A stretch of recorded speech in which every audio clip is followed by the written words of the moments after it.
Good morning everyone, welcome to Priyansh academy. Daily current affair का जो हमारा सेशन चल रहा था उसी को हम जो है ना वो क्या करते हैं, कंटिन्यू करते हैं और आगे इसी को स्टार्ट करते हैं। तो सभी लोग इसको ज़रूर से देखें और लाइक एंड शेयर कमेंट जरूर से करें। आप लोगों के जो भी सजेशन होते हैं वो भी आप ज़रूर से जो है वो दें।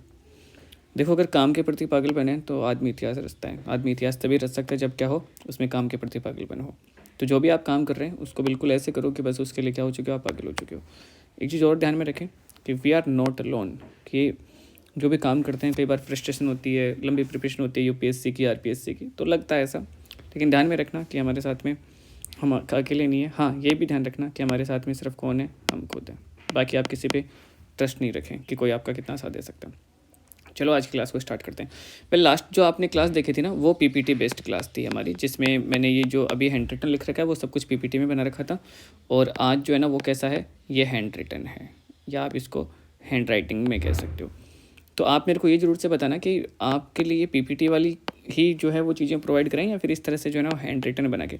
हैंड रिटन में देखो 2-3 फ़ायदे हैं। एक तो ये ईजी है मेरे लिए बनाना, मेरे लिए फ़ायदे बताता हूँ मैं ना, आपके लिए आप बता देना कि आपके लिए पीपीटी हो या हो। दूसरा, इसमें जैसे जिस तरह से मैं चाहता हूँ उस तरह से मैं कंटेंट को लिख सकता हूँ और एक्स्ट्रा इन्फॉर्मेशन वगैरह भी बहुत सारी प्रोवाइड करा सकता हूँ। चलो, ये आप मेरे को बताना सजेशन कि पीपीटी बेस्ड हो या पिछली क्लास देख लेना जिन्होंने पिछली क्लास नहीं देखी, या फिर ऐसे हो। इसमें बहुत सारे फ़ायदे हैं जिनको आप अभी देख लोगे। चलो आज स्टार्ट करते हैं। देखो, पहली न्यूज़ जो है ना वो कल एक जो है ना वो क्या हो रही थी, एक सम्मेलन हो रहा था, संगोष्ठी, छोटा सम्मेलन, संगोष्ठी हो रही थी, एक सम्मेलन हो रहा था। ये सम्मेलन कहाँ पे हो रहा था? ये सम्मेलन हो रहा था दिल्ली में। ये सम्मेलन कहाँ पे हो रहा था? दिल्ली में। और इस बात के ऊपर हो रहा था कि दाल में भारत आत्मनिर्भर नहीं है। दाल जो है उसमें क्या नहीं है, भारत आत्मनिर्भर नहीं है। तो दालों का आना हमें क्या बढ़ाना चाहिए? आत्मनिर्भर नहीं तो क्या करें हम? उत्पादन बढ़ाएं। सीधी सी बात है कि हम क्या करें, उत्पादन बढ़ाएं। तो ये पहली बात ध्यान में रखना कि दालें हमें आयात करनी पड़ती है और दाल में आत्मनिर्भर नहीं है। इसके लिए एक सम्मेलन हो रहा था। हमने एक पोर्टल लॉन्च किया। ये देखो, आपके जो हमारे सहकारिता जो मंत्री हैं कौन है? अमित शाह। अमित शाह ने एक पोर्टल लॉन्च किया, ई समृद्धि पोर्टल। कौन सा पोर्टल लॉन्च किया है? ई समृद्धि पोर्टल। बहुत इंपॉर्टेंट है, पूछा जाएगा, यूपीएससी तक पूछा जाएगा ये, क्योंकि यूपीएससी ने आपको देखा होगा कि आपने दाल के ऊपर कई बार यूपीएससी ने क्वेश्चन पूछा है, आत्मनिर्भर नहीं है दाल के ऊपर भारत, तो उत्पादन के बारे में कई बार बातें होती है ना। ओके, तो एक पोर्टल लॉन्च किया, कौन सा?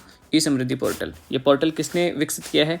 नाफेड और एनसीसीएफ है, इन्होंने लॉन्च किया है। ठीक है, क्यों लॉन्च किया है? कि दाल उत्पादक जो किसान है उनको टारगेट किया है हमने। इसमें किसको टारगेट किया है?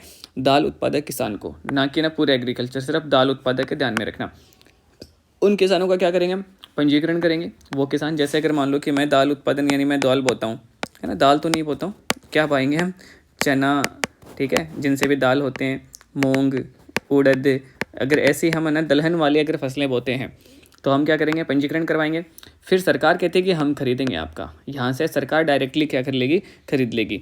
और सरकार आपको क्या कर लेगी? ऑनलाइन पेमेंट भी कर देगी। यानी कि अब आपको क्या करना है? आपको सिर्फ रजिस्ट्रेशन कराना है। उसके बाद में सरकार आपके जो है ना वो क्या होगी, दलहन जाली फसलें हैं उनको खरीद लेगी और खरीदने के बाद में आपको ऑनलाइन पेमेंट भी कर देगी, तो आपके अकाउंट में पेमेंट भी आ जाएगा। ऐसा एक पोर्टल लॉन्च किया है, किस नाम से? ई समृद्धि पोर्टल। जरूर से याद रखना है, ठीक है। किसके लिए? तो ओनली दालों के लिए है, ये भी आप थोड़ा सा ध्यान में रखना। अब बात करते हैं कि सर ये नाफेड क्या होता है और ये क्या काम करता है, थोड़ा सा इसके बारे में अपन देख लेते हैं। देखो, नाफेड क्या है? नाफेड का पूरा नाम क्या है? National agriculture cooperative marketing federation of India. क्या करता है? सबसे पहले एक तो आप है ना पूरा नाम याद नहीं रखने से पहले इतना सा याद रखें, नेशनल, ठीक है, एग्रीकल्चर कोऑपरेटिव है। क्या है? एग्रीकल्चर कोऑपरेटिव मार्केटिंग है, बस। क्या है? Cooperative marketing, national agriculture cooperative marketing. इसी से पता चल जाता है कि ये क्या है। क्या है? एक सहकारी संस्था है। ये सहकारी संस्था लिखा हुआ है, कोऑपरेटिव है तो सहकारी संस्था ही होगी। स्थापना कब हुई थी इसकी? 2 अक्टूबर 1958 को हुई थी। इसका काम क्या है? कृषि उत्पादन का सहकारी विपणन। कृषि उत्पादन का क्या करता है? सहकारी विपणन करता है। ये है ना, विपणन यानी क्या होता है? मार्केटिंग। ये मार्केटिंग, विपणन यानी क्या होता है? मार्केटिंग है। ठीक, उद्देश्य देखो इसके क्या है? कृषि उद्यान, कृषि वन उत्पादन, तीनों ही शामिल है इसमें कृषि में, है ना। ठीक है, पहला एग्रीकल्चर, दूसरा बागवानी और तीसरा जो है कौन सा है? वन उत्पादन। वनों से जो उत्पादन होता है वो वाला, जैसे गोंद और कई सारी चीज़ें होती हैं। वैसे इनका क्या करता है? ये मार्केटिंग करता है, स्टोरेज करता है, डेवलपमेंट करता है। इनको डेवलपमेंट के लिए क्या क्या किया जाना चाहिए और इनके आयात निर्यात कैसे किए जा सकते हैं, उसके लिए भी हमें क्या करता है? प्रोवाइड करवाता है, फैसिलिटी प्रोवाइड कराता है। ये काम किसका है? नाफेड का काम है। एक और इसमें इंपॉर्टेंट याद रखना, ऑपरेशन ग्रीन्स। ऑपरेशन ग्रीन्स जो है ना वो क्या चलाया, किस लिए चलाया गया था, ये मिशन था सरकार का मूल्य स्थिरीकरण के लिए, यानी जो प्राइस जो स्टेबिलिटी है उसके लिए। और इसके लिए भी एक नोडल एजेंसी नियुक्त किया था, किसको, नाफेड को। इसके लिए एजेंसी कौन है, कि ये एजेंसी इसके लिए काम करेगी। कौन सी एजेंसी काम करती है इसके लिए, नोडल एजेंसी कौन है, नाफेड ही है ना, ये ध्यान में रखना। ठीक है, तो ये नाफेड हो गया। बड़ी इंपॉर्टेंट जो है न्यूज है। न्यूज इंपॉर्टेंट है या नहीं है ये डिपेंड करता है कि हम उसको किस वे में जो है ना यूटिलाइज कर रहे हैं। तो न्यूज़ देखो छोटी सी थी, इसको हमने यूटिलाइज कर लिया नाफेड से, और नाफेड अब आपको लग रहा है कि यार नाफेड तो इंपॉर्टेंट है ना, तो इस तरह से अपने को ध्यान में रखना। कई जब आप करंट अफेयर पढ़ते रहोगे तो नाफेड का बार बार नाम भी आता रहेगा। ओके चलो ठीक है, आगे नेक्स्ट वाली न्यूज़ को कवर करते हैं। इतिहास का सबसे छोटा टेस्ट मैच। देखो क्रिकेट में कल एक मैच हो रहा था, टेस्ट मैच। अब जिनको क्रिकेट की समझ नहीं है, पहले मैं उनको थोड़ा सा क्रिकेट के बारे में बता दूं। क्रिकेट में 3 तरह के गेम होते हैं, है ना। अब कई लोग हंस रहे होंगे कि सर ये बताने वाली बात थोड़ी है, नहीं है, कई लोगों को इंटरेस्ट तो उनको पता ही नहीं होता, है ना। तो क्रिकेट में 3 तरह के ना गेम होते हैं। एक होते हैं T20, एक कौन सा होता है T20, दूसरा होता है वनडे, और तीसरा जो होता है ना कौन सा मैच होता है, टेस्ट मैच। तीसरे कौन से मैच होते हैं, अभी आपको पता है कि इंडिया वर्ल्ड कप हार गई थी, वो ये वाले वनडे गेम्स थे। इस T20 में एक टीम खेलती है 20 ओवर और दोनों टीमें मिलकर खेलती है 40 ओवर, सॉरी, ठीक है। वनडे में एक टीम खेलती है 50 ओवर, दूसरी टीम भी खेलती है 50 ओवर, दोनों में ये होता है। टेस्ट मैच में क्या होता है, 5 डे का गेम होता है, यानी ये गेम कितने दिन चलते हैं, 5 डे। एक टीम 2 बार खेलती है इसमें, ठीक है। और एक दिन में कितने ओवर होते हैं, लगभग 90 ओवर, है ना। ये कोई काम का नहीं है ज़्यादा, इतना किसी भी चीज़ में नहीं पूछेंगे, ये आपसे पूछेंगे ही नहीं कि क्रिकेट में T20 में क्या होता है, वनडे में क्या होता है। बस यहाँ पे इतना सा ध्यान रखना। इंपॉर्टेंट ये मैं क्यों बता रहा हूँ, ताकि अभी कुछ न्यूज़ ऐसी बताऊँगा जिनसे आपको ये लिंक करना है। इतिहास का सबसे छोटा टेस्ट मैच किस किस के बीच में हो रहा था, भारत और साउथ अफ्रीका के बीच में हो रहा था। कहाँ पे हो रहा था, केप टाउन में। कल हमारी टीम खेल रही थी केप टाउन में, है ना। तो ये जल्दी से खत्म हो गया टेस्ट मैच। देखो अब देखो बात करते हैं टेस्ट मैच। टेस्ट मैच कितने दिन होता है, कि टेस्ट मैच तो सर 5 दिन होता है, और 5 दिन में अगर मैं बात करूँ तो 90 इंटू जो ना 5 डेज हो गए, यानी लगभग 450 ओवर का गेम होता है। जल्दी जल्दी टीमें आउट हो जाती हैं, तो समझ लो कि 300 ओवर हो गए, 300 से प्लस हो गए 200। ये कितने देर में ख़त्म हो गया, 106 ओवर में ये गेम ख़त्म हो गया, है ना, ठीक है। इसलिए ये छोटा गेम हो गया। ओके, विनर कौन था, इंडिया था। विनर कौन था, इंडिया। अब यहाँ से ना जो है एक इम्पॉर्टेंट न्यूज़ है, यहाँ से क्या है आप लोगों के लिए जो है ना एक इम्पॉर्टेंट न्यूज़ ये है कि आपको ये ध्यान में रखना है यहाँ पे कि T20 वर्ल्ड कप जो है ना नेक्स्ट वाला कब होगा, 2024 में T20 वर्ल्ड कप। और ये कहाँ पे होगा, ये होगा ये होगा कहाँ पे, USA। कहाँ पे होगा, USA में। ये अपने को जरूर ध्यान में रखना, ये यहाँ पे मैंने लिख रखा है। T20 वर्ल्ड कप 2024 में होगा। कहाँ पे होगा, तो इसको होस्ट कर रहा है वेस्ट इंडीज और USA, ये ध्यान में रखना। अब आप कहोगे सर अभी थोड़े दिन पहले एक वो पेपर में बार बार चल रहा था, इंडिया वर्ल्ड कप हार गई, रोहित शर्मा की फोटो सैड सी बहुत दिखा रहे थे, काफ़ी है ना वो चल रहा था ना ट्रेंडिंग में। वो कौन सा था, वो ये था, इसलिए मैंने इसको अलग अलग किया। वो कौन सा था, ये जो कब हुआ था 2023 में, और हम हार गए थे, ठीक है। तो ये आप थोड़ा सा ध्यान में रखना, क्योंकि जिनको पता नहीं है वो सोचेंगे अभी तो वर्ल्ड कप चल रहा था, फिर अभी कौन सा वर्ल्ड कप है। तो अभी जो चल रहा था वो तो ये था वनडे वाला, और अभी जो आएगा वो कौन सा आएगा, T20 वाला। क्वेश्चन पूछ सकते हैं, अपने को क्वेश्चन से मतलब है ना, क्वेश्चन पूछ सकते हैं। ये भी काफ़ी इंपॉर्टेंट है, क्योंकि आज तक की हिस्ट्री में पहला ही बार है सर। और इसमें एक चीज़ और अटैच हो गई, वो कौन अटैच हो गई, इंडिया, कि इंडिया इसमें शामिल था और इंडिया विनर भी था इस मैच का, इसलिए भी इंपॉर्टेंट है। इसकी जगह भी इंपॉर्टेंट है, कहाँ पे हो रहा था, केप टाउन में, ठीक है। ये जरूर से ध्यान में रखें आप। चलते हैं आज की नेक्स्ट न्यूज़ पे, लक्षद्वीप। देखो अभी आपने मोदी जी का मैंने यहाँ पे मोदी जी का फोटो लगाया था, शायद आया नहीं, है ना। तो अभी आपने देखा होगा मोदी जी का अखबार में फोटो 2-3 दिन से। मोदी जी कहाँ पे ट्रैवल कर रहे हैं, लक्षद्वीप में ट्रैवल कर रहे हैं। अब वही बात मैंने कहा कि न्यूज़ को ना यूटिलाइज करना आना चाहिए। अब जब मैं ये पूरी न्यूज़ आप देखोगे तो आपको लगेगा कि यहाँ से कम 2 से लेके 3-4 क्वेश्चन तक है ना बनने की संभावना बनती है। और आप देखोगे कि हाँ वेरियस एग्जाम में क्वेश्चन भी पूछे गए हैं। ओके, तो लक्षद्वीप गए मोदी जी, अभी काफ़ी सारी घोषणाएं करी। लक्षद्वीप क्या है, हमारा एक यूनियन टेरिटरी है, ठीक है। कहाँ पे है, अरेबियन सी में है, अरब सागर में। ये अरब सागर है, तो यहीं पे है ना हमारा लक्षद्वीप है, ठीक है। खास बात क्या है, ये सबसे छोटा जो है ना वो हमारा यूनियन टेरिटरी है। इसका पहले कभी नाम होता था लक्काद्वीप, मिनिकॉय, अमीनी द्वीप। ये पूछा हुआ UPSC में कि कौन से यूनियन टेरिटरी का ये नाम है ना, तो कन्फ्यूज होते हैं यार, अंडमान निकोबार का या इसका है, ठीक है, या किसका है ना। तो ये ध्यान में रखना। कब तक था, 1973 तक इसका यही नाम था, ठीक है। लक्काद्वीप, मिनिकॉय, अमीनी द्वीप, ये इसके छोटे छोटे से जो ना पार्ट्स हैं वो हैं। ये आपको लक्काद्वीप, मिनिकॉय ये दिख भी रहे होंगे। यहीं पे एक ना इंपॉर्टेंट है चागोस प्रवाल भित्ति। देखो यहाँ पे है ना, ये है मालदीव, और मालदीव से ना यहाँ पे ना क्या फैला हुआ है, ये चागोस जो है ना वो प्रवाल भित्ति फैली हुई है ना। और इसी प्रवाल भित्ति का ना कौन सा बना हुआ है, अपना लक्षद्वीप। तो अपने भारत में एक लक्षद्वीप ऐसा है जो प्रवाल भित्ति निर्मित क्या द्वीप है, ये भी ध्यान में रखना। फिर इसके बाद में इंपॉर्टेंट है 8 degree channel, 9 degree channel, 10 degree channel भी आपने सुना होगा। ये क्या है, ये अक्षांश रेखाएं हैं जो इनको अलग अलग करती है। तो देखो यहीं पे जो ना क्या है 8 डिग्री चैनल आपको ये दिख रहा होगा, यहाँ पे आपको दिख रहा होगा कौन सा, 8 डिग्री चैनल। तो ये है यहाँ पे 8 डिग्री चैनल। ये किस किस को देखो अलग कर रहा है, ये किसको अलग कर रहा है, यहाँ पे है मालदीव और यहाँ पे है कौन, मिनिकॉय। तो याद रखना है, क्वेश्चन पूछा हुआ है, ठीक है। ये किसको अलग करता है, मिनिकॉय और मालदीव को अलग करता है। उसके बाद में देखो यहाँ पे क्या है 8 डिग्री, ये आ गया 9 डिग्री चैनल। यहाँ पे कौन है, ये 9 डिग्री क्या है, ये अक्षांश रेखाएं हैं। ये क्या है, अक्षांश रेखाएं। इंग्लिश वालों तुम्हारे लिए लैटिट्यूड, तुम्हारे लिए क्या है, ये है 8 डिग्री लैटिट्यूड, 9 डिग्री लैटिट्यूड। तो ये इन दोनों के बीच में। अब आपसे क्वेश्चन पूछा जा सकता है 8 डिग्री चैनल, तो आप क्या कहोगे सर 8 डिग्री चैनल जो है ना वो किस किस को अलग कर रहा है, लक्षद्वीप और मालदीव के बीच में। यहाँ पे इसको देखें, ये मैप में देख लिया आपने। और 9 डिग्री चैनल किस किस के बीच में, लक्षद्वीप, ठीक है। या आप कह सकते हो कि मिनिकॉय है ना और लक्षद्वीप के बीच में है, ये जरूर से ध्यान रखें। और फिर एक 10 डिग्री, ये आपको पता है, ये यूपीएससी ने क्वेश्चन पूछा था 10 डिग्री के बारे में, आरपीएससी ने पूछा था, यूपीपीसीएस ने पूछा था, बीपीएससी ने बहुत सारे एग्जाम्स में क्वेश्चन पूछा है 10 डिग्री। ये 10 डिग्री जो है ना ये रहा, ये 10 डिग्री किस किस को अलग करता है, अंडमान को और निकोबार को, ठीक है। ये हमारा पूरा जो है इसको क्या कहते हैं, अंडमान निकोबार द्वीप समूह कहते हैं। तो ये किसको अलग करता है, अंडमान और निकोबार को अलग करता है। तो ये तीनों का ध्यान में रखें। यहाँ पे कौन सा है, 10 डिग्री चैनल किस किस को अलग कर रहा है, अंडमान और निकोबार को। थोड़ी सी और जो ना इंपॉर्टेंट चीज़ें हैं हिस्ट्री से लिंक करते हैं। ये हमने लक्षद्वीप को पढ़ा जियोग्राफिकल वे में, और हम इसको है ना हिस्टोरिकल जो है ना तरीके से देखते हैं।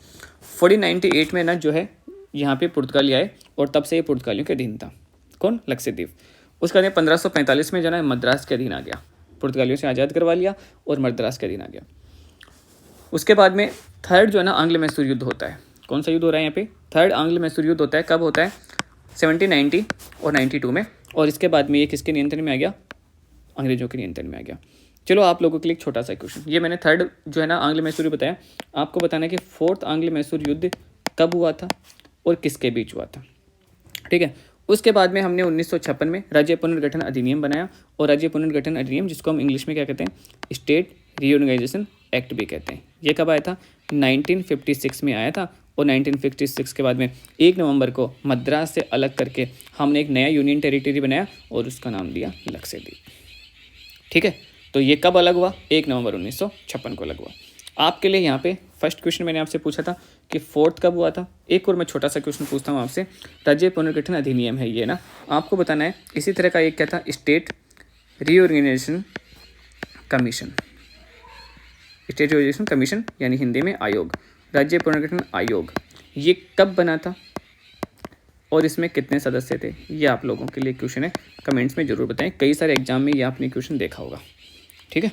तो ये आप जरूर से बताएं। तो ये था किसके बारे में, लक्षद्वीप के बारे में। अब हमारी नेक्स्ट न्यूज़ है अंतर्राष्ट्रीय विज्ञान महोत्सव। 2024 में अंतर्राष्ट्रीय विज्ञान महोत्सव होगा। कब होगा ये, 17 से लेकर जो है ना वो 20 जनवरी का होगा। लगभग 23 देश इसमें भाग लेने वाले हैं। कहाँ पे होगा, translation health science and technology. और ये कहाँ पे है भाई, ये है दिल्ली में। ये कहाँ पे है, दिल्ली में। तो दिल्ली में जो ना क्या होने वाला है, विज्ञान महोत्सव होने वाला है। कौन कौन भाग लेंगे इसमें, स्टूडेंट्स, स्टार्टअप, बिजनेसमैन, काफ़ी सारे लोग भाग लेंगे। इस तरह से 17 कैटेगरी है। ये इंपॉर्टेंट नहीं है, इंपॉर्टेंट अपने लिए जो ना इतना ही है, ठीक। तो ये अपने को ध्यान में रखना है कि भाई साइंस जो है ना वो महोत्सव कहाँ पे होने वाला है, यहाँ पे होने वाला है। उसके बाद में ना आज की एक बड़ी इंपॉर्टेंट जो है ना न्यूज़ थी। हमारे अभी जो है ना वो विदेश मंत्री हैं जयशंकर, वो गए हुए थे नेपाल। उन्होंने वहाँ पे मीटिंग करी और कई सारे समझौते करे। 5 समझौते उन्होंने करे हैं वहाँ पे जाके। कितने समझौते करें, 5 समझौते करें। कौन कौन से, एक रेल सड़क, दूसरा रक्षा, तीसरा पर्यटन के बारे में, चौथा बिजली के बारे में और नवीकरणीय ऊर्जा। सबसे इंपॉर्टेंट यही है बिजली वाला। तो हम क्या करेंगे, नेपाल से बिजली खरीदेंगे। क्या करेंगे, हम नेपाल से बिजली खरीदेंगे। पीएम कौन है वहाँ पे, तो प्राइम मिनिस्टर वहाँ पे पुष्पकमल दहल, जिनको प्रचंड नाम से भी जाना जाता है, जिनका उपनाम क्या है, प्रचंड नाम भी है, ठीक है। अब देखो हम नेपाल से बिजली क्यों खरीद रहे हैं, तो देखो नेपाल के लिए ना हमने पहले 2 है ना परियोजनाएं शुरू करी थी, बहुउद्देशीय परियोजनाएं बिजली बनाने के लिए। एक का नाम था पंचेश्वर बहुउद्देशीय परियोजना, ये महाकाली नदी है वहाँ पे, उस पर शुरू करी थी हमने ना। और लगभग ये 1997 में, काफ़ी टाइम पहले शुरू करी थी। हाल ही में हमने एक और परियोजना शुरू करी है, अरुण जल विद्युत परियोजना। ये हाल ही में शुरू करी है हमने ना, ठीक है। 2023 स्टार्टिंग में हमने ये ऐसा किया था। और इसमें हमने क्या किया, ये कौन जो है वो चला रहा है, तो सतलज जल विद्युत निगम है हमारे यहाँ पे, कंपनी है SJVN, सतलज जल विद्युत निगम कंपनी है। और इसने स्टार्ट करी कौन सी, जल विद्युत परियोजना शुरू करी है, ठीक है। ये ध्यान में रखना है। अब है ना यहाँ पे बिजली बन रही है, तो नेपाल ने कहा बिजली तो बन रही है लेकिन हम इतनी बिजली का क्या करेंगे, तो इस बिजली को कौन खरीदेगा, इसलिए इंडिया ने क्या कहा कि हम खरीदेंगे, ठीक है। ओके, अब देखो इसको ना हम थोड़ा सा जियोग्राफिकल वे में देखते हैं। ये तो था करंट अफेयर और अब इसको हम जियोग्राफिकल वे में देखते हैं। ठीक, 1770 किलोमीटर जो है ना वो बॉर्डर लगता है किसके साथ में, नेपाल के साथ में। कितने राज्य हैं हमारे यहाँ पे, 5 राज्य हैं। एक सबसे पहले उत्तराखंड है, उसके बाद में उत्तर प्रदेश है, उसके बाद में तीसरा बिहार है, उसके बाद में चौथा वेस्ट बंगाल है और उसके बाद में पाँचवा कौन है यहाँ पे, सिक्किम है।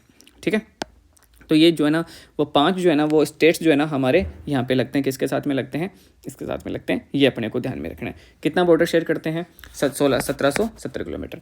कल जब हम लास्ट टाइम करंट अफेयर पढ़ रहे थे तो मैंने इसी तरह से म्यांमार के बारे में हम कुछ न्यूज़ थी तो हमने म्यांमार को कनेक्ट किया था। अब आपके लिए क्वेश्चन है, म्यांमार के साथ में हमारे कितने राज्य जो है ना वो बाउंड्री शेयर करते हैं, कि म्यांमार के साथ में हमारे कितने राज्य बाउंड्री शेयर करते हैं और कितना किलोमीटर बाउंड्री शेयर करते हैं। एक और क्वेश्चन आपके लिए छोटा सा, जो हमारे जो पड़ोसी देश हैं उनमें सबसे ज़्यादा किसका बाउंड्री शेयर करते हैं। ठीक, उसके लिए एक ट्रिक है, बचपन में MBA किया, एक ट्रिक मैं बताता हूँ आपको। बचपन में MBA किया, इस ट्रिक में ये 7 देश हैं जो क्या करते हैं, जो भारत है ना जिनके साथ में बाउंड्री शेयर करते हैं। ये सीक्वेंस में सबसे ज़्यादा ये, उसके बाद में ये, उसके बाद में ये, उसके बाद में ये, ऐसे। इस ट्रिक को अपन कल जो है क्या करेंगे, एक्सप्लेन करेंगे। अगर आप किसी को पता है तो आप मेरे को ज़रूर से बता देना, नहीं तो मैं कल इसको एक्सप्लेन करूँगा। चलो मैं पहला बता देता हूँ। वैसे यहाँ पे बांग्लादेश, यानी कि सबसे ज़्यादा जो है ना इंडिया जो है ना अपना इंटरनेशनल बॉर्डर किसके साथ में शेयर करता है, बांग्लादेश के साथ में। जैसे क्या हो जाएगा, जैसे हो जाएगा चीन। आगे के लिए आपको कल वेट करना पड़ेगा। ठीक है, तो बचपन में MBA किया, ये एक ट्रिक याद रख लेना। ओके, ये आपने देख लिया। चलो भाई इससे आगे चलते हैं। अब कुछ छोटी छोटी सी न्यूज़ है लेकिन इंपॉर्टेंट है। नौसेना के नए उप प्रमुख बनाए गए हैं। कौन बनाए गए हैं, एडमिरल जो है ना वो दिनेश के त्रिपाठी। ये हमारे दिनेश के त्रिपाठी जी हैं जिनको क्या बनाया गया है, नौसेना के उप प्रमुख बनाए गए हैं। इंपॉर्टेंट है, ध्यान में रखना। उसके बाद में इंपॉर्टेंट है कि देश के हमारे जितने भी राज्य हैं और यूनियन टेरिटरी है, यानी जितने भी स्टेट और जितने भी हमारी यूनियन टेरिटरी है, उनमें महानिदेशक जो पुलिस महानिदेशक हैं, DGP हैं, उनका क्या हो रहा है, उनका एक सम्मेलन हो रहा है। ठीक है, और वो सम्मेलन कहाँ पे हो रहा है, वो सम्मेलन हो रहा है जयपुर में। राजस्थान वालों तुम्हारे लिए बहुत इंपॉर्टेंट है। और ये कहाँ पे हो रहा है, राजस्थान इंटरनेशनल सेंटर। अब देखो कई बार राजस्थान वालों तुम्हारे से तो कई बार यही क्वेश्चन पूछा गया है कि राजस्थान इंटरनेशनल सेंटर जो है ना वो कहाँ पे है, तो ये कहाँ पे है, जयपुर में। करंट अफेयर में देखा होगा, अभी थोड़े दिन पहले बना था ये, इसलिए अपने को ध्यान में रखना है। और ये क्यों बनाया गया था, ये इंटरनेशनल मीटिंग्स के लिए बनाया गया था कि इंटरनेशनल और नेशनल लेवल की जो मीटिंग्स होती है उनके लिए हम क्या करें, एक ऐसी जगह बनाएं जहाँ पे हम आराम से ऐसी सारी मीटिंग्स करवा सकें। तो यहाँ पे हो रहा है ये, है ना, इंपॉर्टेंट है, ध्यान में रखना। ओके, उसके बाद में एक और इम्पॉर्टेंट न्यूज़ है जो क्या है, बिम्स्टेक के नए महासचिव बने हैं। बिम्स्टेक न्यूज़ में ना कमी रहता है लेकिन अभी न्यूज़ में है इसलिए इंपॉर्टेंट हो जाता है। ठीक है, तो इस पे क्वेश्चन बनने की संभावना भी पूरी है। इसके नए सचिव बनाए गए, कौन बने इसके नए सचिव, इंद्रमणि पांडे हैं। कौन है, इंद्रमणि पांडे। ये पहले भारतीय हैं, यानी कि पहली बार जो है ना हमें क्या मिली है, बिम्स्टेक के महासचिव बनने का जो है ना वो मिला है। ठीक, ये पहले भारतीय इसलिए इंपॉर्टेंट हो गया। कितने सदस्य हैं इसमें, तो बिम्स्टेक में 7 सदस्य हैं। स्थापना इसकी कब हुई थी, 6 जून 1997 में स्थापना हुई थी और बैंकॉक डिक्लेरेशन हुआ था एक, जिसमें इसकी घोषणा होती है। इसका सेक्रेटरीट सचिवालय कहाँ पे, ढाका में। कितने सदस्य हैं इसमें, तो देखो 7 सदस्य हैं। पहला हमारा प्यारा भारत, उसके बाद में नेपाल है, तीसरा श्रीलंका है, चौथा उसका बाद भूटान है, 5वां बांग्लादेश है, 6वां म्यांमार है और 7वां कौन है, थाईलैंड है। ठीक है, तो ये जरूर से आप ध्यान में रखना, कितने सदस्य हैं, 7 सदस्य हैं। ठीक है, ये बिल्कुल एक रो में याद रख लेना और ये एक रो में याद रख लेना इस तरह से। तो बड़े ईजी से हैं कि बस ऐसा करना है, ऐसा एक ट्रायंगल बना देना। तो 4 इधर हो जाएंगे, भूटान बांग्लादेश म्यांमार थाईलैंड हो जाएगा और इधर तीनों जो ना एक सीक्वेंस में ही आ जाएंगे, नेपाल भारत श्रीलंका। तो कई चीज़ों को याद रखने के अपने को ट्रिक्स सोचनी चाहिए। ऐसा नहीं कि हम ऐसे याद रखें 7 नाम कौन कौन से हैं, नहीं, इतना सा याद करना कि यार यहाँ से स्टार्ट कर दो, इस तरह से यहाँ से इसको स्टार्ट कर दो, ये वाली लो नेपाल से स्टार्ट कर दो, ये वाली भूटान से स्टार्ट कर दो, भूटान के बाद म्यांमार है, म्यांमार के बाद में यहाँ पे बांग्लादेश हो जाता है, यहाँ पे थाईलैंड हो जाता है और इधर इंडिया हो जाता है, श्रीलंका हो जाता है, ख़त्म। चलो ठीक है, ठीक, ध्यान में रखना।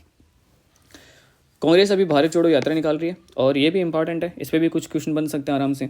तो दल जो है ना कौन सा है भाई, पार्टी कौन सी है यहाँ पे, कांग्रेस है। शुरू कब से कर रहे हैं यहाँ पे, 14 जनवरी। इसकी दिशा थोड़ी सी याद रख लेना, पूर्व से पश्चिम में निकालेंगे। क्या करेंगे भाई, पूर्व से स्टार्ट होंगे, यहाँ से स्टार्ट हो रहे हैं और कहाँ जाएंगे, इधर जाएंगे, इस तरह से घूम के। ठीक, कब स्टार्ट करें, 14 जनवरी को। कहाँ से कहाँ तक, तो पूर्व यानी कि मणिपुर से स्टार्ट करेंगे और एंड कहाँ पे होगी, पश्चिम में यानी कि मुंबई में स्टार्ट होगी। जब ये इतनी दूर यहाँ पे ट्रेवल करेंगे तो लगभग है ना कितने राज्यों में से निकलेंगे, 15 राज्यों में से, और कितनी दूरी तय करेंगे, 6713 किलोमीटर की दूरी तय करेंगे। ये थोड़ा सा इसके बारे में है, इसके बारे में इसके अलावा और कुछ याद रखने की ज़रूरत नहीं है। इसके बारे में आप जो है भारत जोड़ो यात्रा के बारे में क्या याद रखें, जब जिस स्टेट से ये निकल रहे होंगे उस स्टेट के लिए इंपॉर्टेंट होगा, तो ध्यान में रखना कि उस स्टेट में ये कौन सी जगह से आए हैं, कितनी डेट को आए हैं, सिर्फ उस पर्टिकुलर स्टेट के लिए इंपॉर्टेंट होगा। जैसे जैसे मान लो कि राजस्थान, अब जिस दिन ये राजस्थान में एंटर होंगे तो हमारे लिए वो इंपॉर्टेंट हो जाएगा कि वो डेट और स्थान, वो कौन सा है, डेट और स्थान इंपॉर्टेंट हो जाएगा कि भाई इस डेट को राजस्थान में एंटर हुए हैं, इस जगह से एंटर हुए थे। तो ये सभी लोग अपने अपने स्टेट का याद रख लेना, बाकी याद रखने की आवश्यकता नहीं है। बाकी जो याद रखना है वो ये आपके सामने है। चलो नेक्स्ट न्यूज जो है डिस्कस करते हैं। महाराष्ट्र की पहली महिला डीजीपी, महाराष्ट्र में पहली बार कोई महिला डीजी बनी है, उनका नाम है रश्मि शुक्ला, याद रखना इंपॉर्टेंट है बहुत। उसके बाद में आज की नेक्स्ट न्यूज जो है गुरुकुलम। देखो गुरुकुलम क्या है और बहुत इंपॉर्टेंट है गुरुकुलम, और यूपी वालों आपके लिए तो बहुत इंपॉर्टेंट है क्योंकि यूपी का जो है ना अभी आपको पता ही है ARO का एग्जाम होने वाला है, तो उसमें ये क्वेश्चन पूछा जा सकता है। ठीक, गुरुकुलम क्या है, देश का पहला बालिका सैनिक स्कूल है। क्या है भाई, देश का पहला बालिका सैनिक स्कूल है। और ये कहाँ पे बन रहा है, ये यूपी में तो बन रहा है वृंदावन में, यूपी में भी कहाँ पे, वृंदावन में। हमारे मोदी जी ने टारगेट लिया था कि मैं ऐसे 100 स्कूल खोलूँगा, 100 में पहला स्टार्ट हो चुका है, और वो कौन सा है, गुरुकुलम नाम दिया गया उसको, और वो यूपी के वृंदावन में है। ठीक, अब जो है ना न्यूज है एक बारिंद्रनाथ घोष, आज इनका जन्मदिन, जन्म जो है वो तिथि है भाई। ठीक है, इनकी क्या है, इनके जन्म तिथि है, इनकी क्या थी, जन्म तिथि, इंपॉर्टेंट है बहुत ही। बारिंद्रनाथ घोष कई बार पूछा गया। इनकी एक पत्रिका थी जुगांतर, ये भी याद रखना, जुगांतर, और इनको सजा हुई थी किसमें, अलीपुर बम केस में। ये अलीपुर बम केस कब आया था, 1908 में हुआ था। कब हुआ था, 1908 में। क्या था, एक उस टाइम पे मजिस्ट्रेट थे डगलस किंग्सफोर्ड, तो डगलस किंग्सफोर्ड के ऊपर है ना बम से हमला किया गया था। कौन कौन शामिल थे उसमें, खुदीराम और प्रफुल्ल चंद्र चाकी भी जो है इसमें शामिल थे।